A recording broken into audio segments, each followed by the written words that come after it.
All right, so today we're diving deep into the music of Leandro Gato Barbieri. Gato Barbieri. Yeah, you know him, right? Oh, yeah, I know him. From the Last Tango in Paris soundtrack. That's right, yeah. But his story goes way beyond that one iconic film.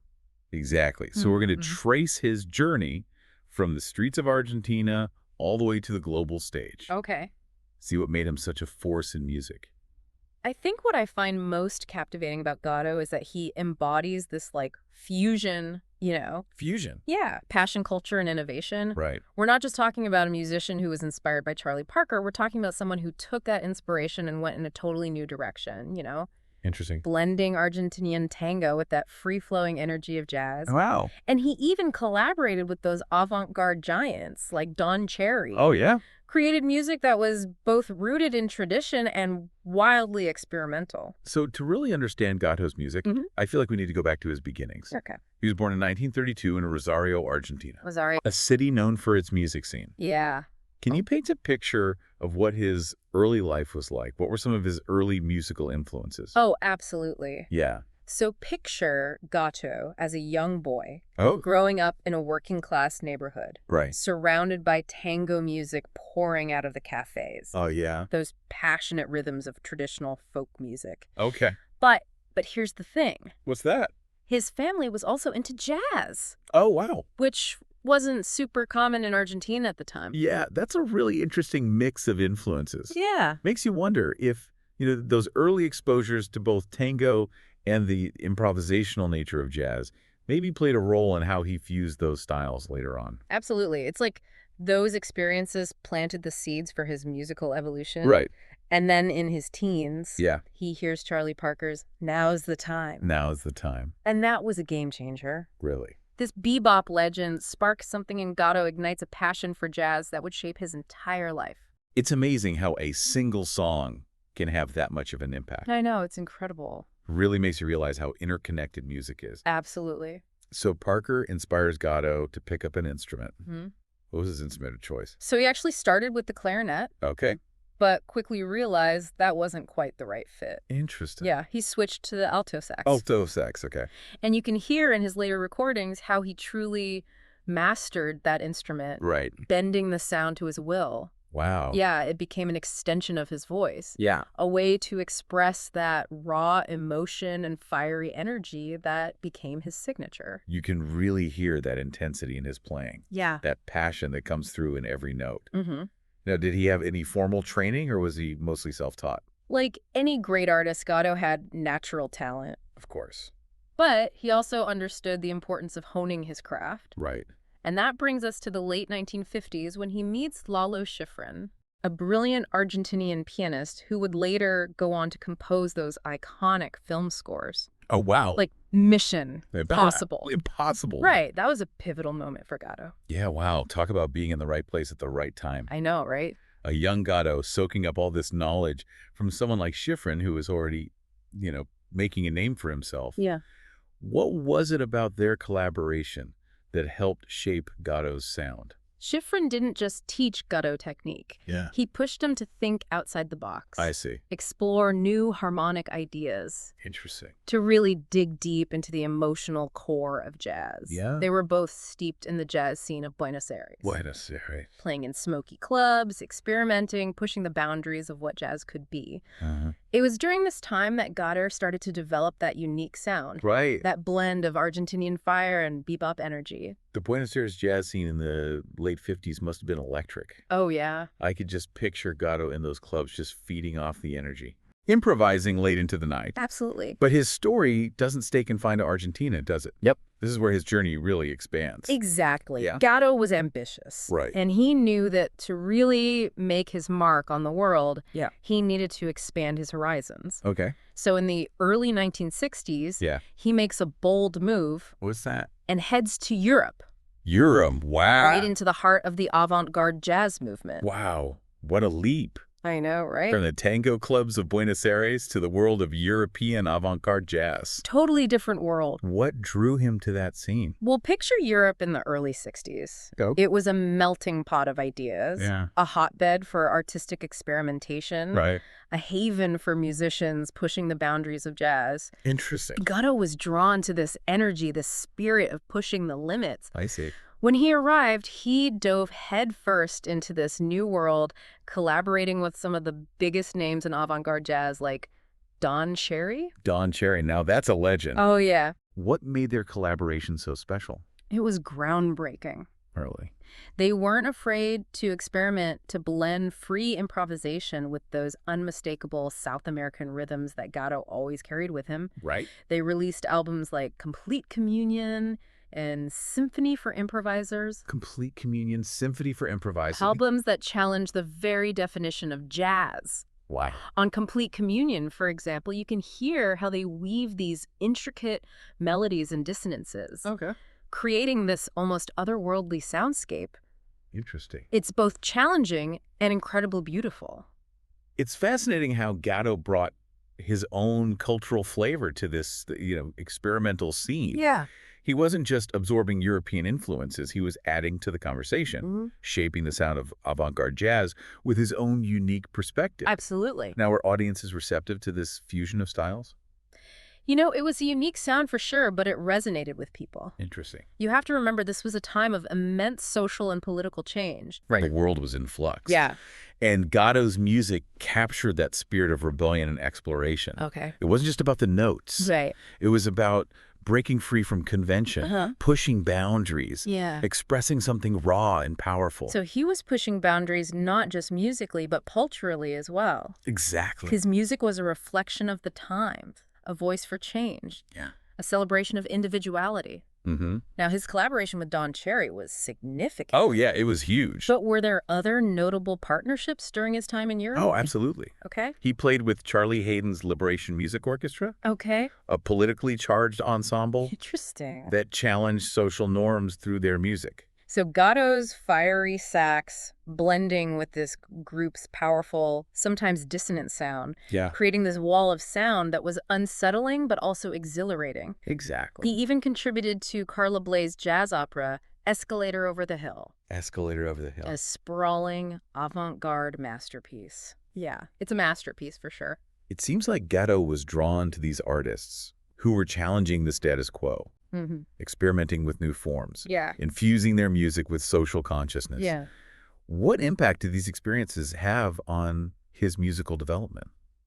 He was like a sponge, you know, That's fine. absorbing all these new ideas, Right. experimenting with different approaches, Yeah. allowing them to shape his own artistic vision. Interesting. You can hear the influences of giants like John Coltrane and Albert Ayler in his playing, Okay. particularly their use of free improvisation and their exploration of spiritual themes. I see. But he wasn't simply imitating them. Right. He was taking those influences and forging his own path. It's like he was taking all these pieces of the puzzle, tango, bebop, avant-garde jazz, Latin American rhythms, and figuring out how to fit them together Yeah, it's like a puzzle. in a way that felt authentic to him.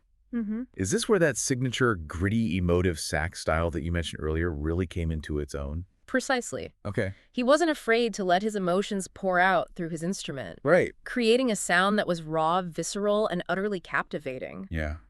But even as he embraced the avant-garde, a part of him was always yearning for something more. More. Yeah, he was pushing the boundaries of jazz in Europe. Right. But deep down, he never forgot his roots. So even as he's exploring these new sonic landscapes, Mm-hmm. there's a part of him that's drawn to the music of his homeland. Exactly. Those Latin rhythms that first ignited his passion for music. Yeah. It's like he's about to embark on a musical homecoming, A homecoming. bringing together these seemingly disparate worlds he's inhabited. Mm-hmm. Where does this yearning lead him next? Well, that takes us to the 1970s, a decade that would see Gato fully embrace his Latin American heritage Okay. and create some of his most groundbreaking music. Interesting. But that's the story for part 2 of our deep dive. All right, so I have to wait for that. We'll have to wait. Yeah, but I'm already hooked. Me too. I can't wait to hear what happens next. It's going to be good. Yeah, it's going to be really good. All right, so we'll be back soon with part 2 of our deep dive into the music of Gato Barbieri. Can't wait. Stay tuned. All right. Yeah. Welcome back We're back. to our deep dive into the music of Gato Barbieri. Gato. When we left off, Gato was in Europe, Europe, yeah. immersed in that world of avant-garde jazz, Oh, God. collaborating with some of the most innovative musicians of the time. Some incredible musicians. Yeah. But his story doesn't end there. No, it doesn't. He was on the verge of a musical homecoming, Homecoming. a return to those Latin rhythms that shaped his early years. Back to his roots. The 1970s were a pivotal time for Gato. Yeah, real turning point. He had spent years honing his skills, exploring those outer limits of jazz. Pushing boundaries. But now he was ready to reconnect with those roots, to infuse his music with the vibrant sounds of South America. Yeah, bring it all together. This is where things get really interesting. Oh, yeah. It's like he's bringing together those seemingly disparate worlds. Those different worlds. Tango, bebop, avant-garde jazz, and adding this whole new layer of Latin American rhythms. Rich tapestry. What did this fusion sound like? Oh, it's incredible, you know? Yeah. Imagine those earthy sounds of charangos and quenas. Oh, wait. Traditional Andean instruments blending with those driving rhythms of bombos and congas. Wow. So he wasn't just adding a sprinkle of Latin flavor. No. He was weaving these sounds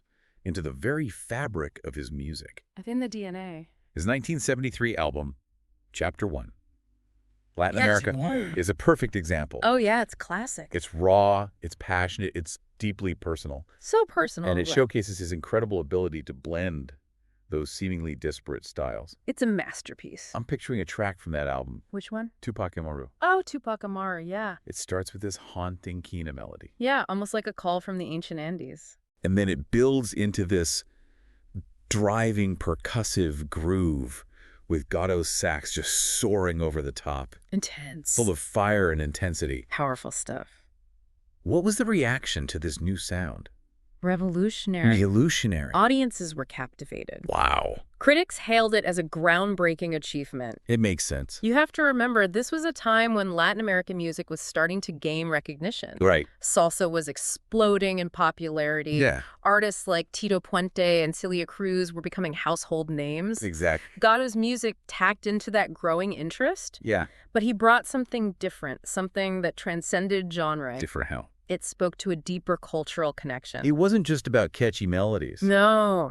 There was a depth and complexity to his music that resonated with people. It touched the soul. Did this exploration of his Latin American heritage also reflect the political climate of the time? Oh, absolutely. Okay. The 1970s were a turbulent time in Latin America. Turbulent. Political upheaval, social unrest. Gato's music became a voice for the voiceless, Wow. a celebration of cultural identity in the face of oppression. Interesting. In El Conquistador, for example, El Conquistador. you can hear the anger and defiance in his sax playing, Really? almost as if he's channeling the spirit of indigenous resistance. So it's more than just a fusion of musical styles. Yeah, It's a fusion of cultural and political expression. exactly. It's about reclaiming his heritage, celebrating his roots, giving voice to the struggles of his people. Powerful stuff. This blend of musical innovation and social commentary was bound to get him noticed. It did. Yeah. In 1972, he gets the opportunity to compose the score for Bernardo Bertolucci's film Last Tango in Paris. Last Tango in Paris. I can already hear those haunting saxophone melodies. Iconic. What was it about Gato's music that made him the perfect choice? Bertolucci was drawn to that raw emotion. The raw emotion. Yeah, he felt that those mournful saxophone lines Yeah. perfectly captured the film's themes. Loneliness, sensuality, the search for connection. Interesting. Like, Gato's music became another character. Another character. Yeah, adding an emotional depth that words alone couldn't convey. Incredible opportunity for Gato Huge. to have his music featured in such a visually stunning, Stunning. emotionally charged film. Powerful film. Scoring a film is a completely different beast than recording an album. Oh, yeah. Totally different. What were some of the challenges he faced? Well, he had to think about how his music would interact with the images, the dialogue, the mood. Right. He had to create music that would enhance the emotional impact Uh-huh. rather than simply existing as a separate entity. I see. You know, he was known for improvising in the studio, Yeah. but for this project, he had to be more structured, Right. more deliberate. in Interesting. his compositions. He had to become a storyteller with his music. A storyteller. Yeah, weaving a sonic narrative Mm-hmm. that complemented the visual storytelling of the film. Exactly. What was the reaction? Huge success. Yeah.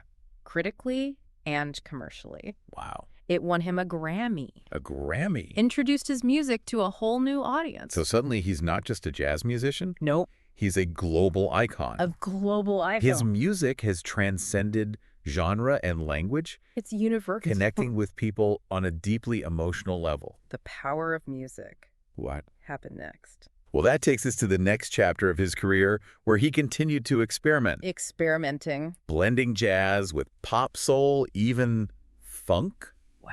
pushing his music in new directions. New directions. But that's a story for part 3. All right, we'll have to wait for that. We'll be back. We're back for the final part of our deep dive into the music of Gato Barbieri. Gato Barbieri. It's been an incredible journey. It really has. From a young musician in Argentina inspired by Charlie Parker, all the way to a global icon Yeah. who fused jazz and Latin American sounds Incredible fusion. in a way that nobody had ever done before. And those sounds from Last Tango in Paris Yeah, iconic. changed everything. Last we left off, Gato had faced some real challenges. You know, life throws curveballs. Yeah. Personal loss.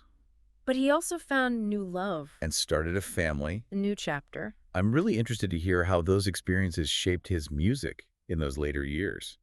It's amazing how Gato was able to channel, both the joy and sorrow of life into his music. Yeah, that's the power of music. His later work definitely has a different feel, Different how. a sense of maturity, Okay. reflection, Not as fiery as those early recordings. but just as powerful. So it's not that the passion is gone, No, not at all. but it's maybe tempered by experience, Maybe seasoned a little bit. by a deeper understanding of life's complexities. Absolutely. Did he keep experimenting with different genres in this period? Oh, yeah. He never stopped evolving. Really? While those later albums might not have been as experimental as some of the earlier stuff, Okay.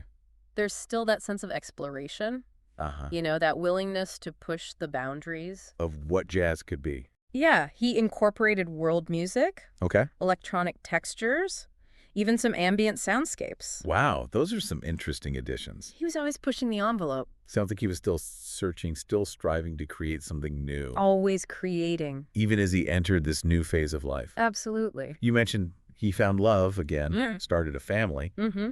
Did those experiences find their way into the music? There's definitely a warmth in those recordings. A little warmth. Yeah, peacefulness that wasn't as present before. I see. It's like he found a new source of inspiration, Right. a contentment that really comes through.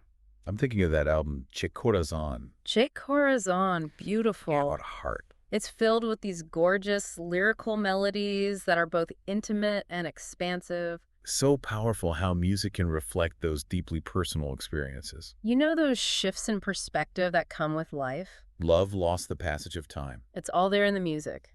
It seems like Gato never lost his passion for connecting with audiences. Oh, no. Did he continue to perform live during this period?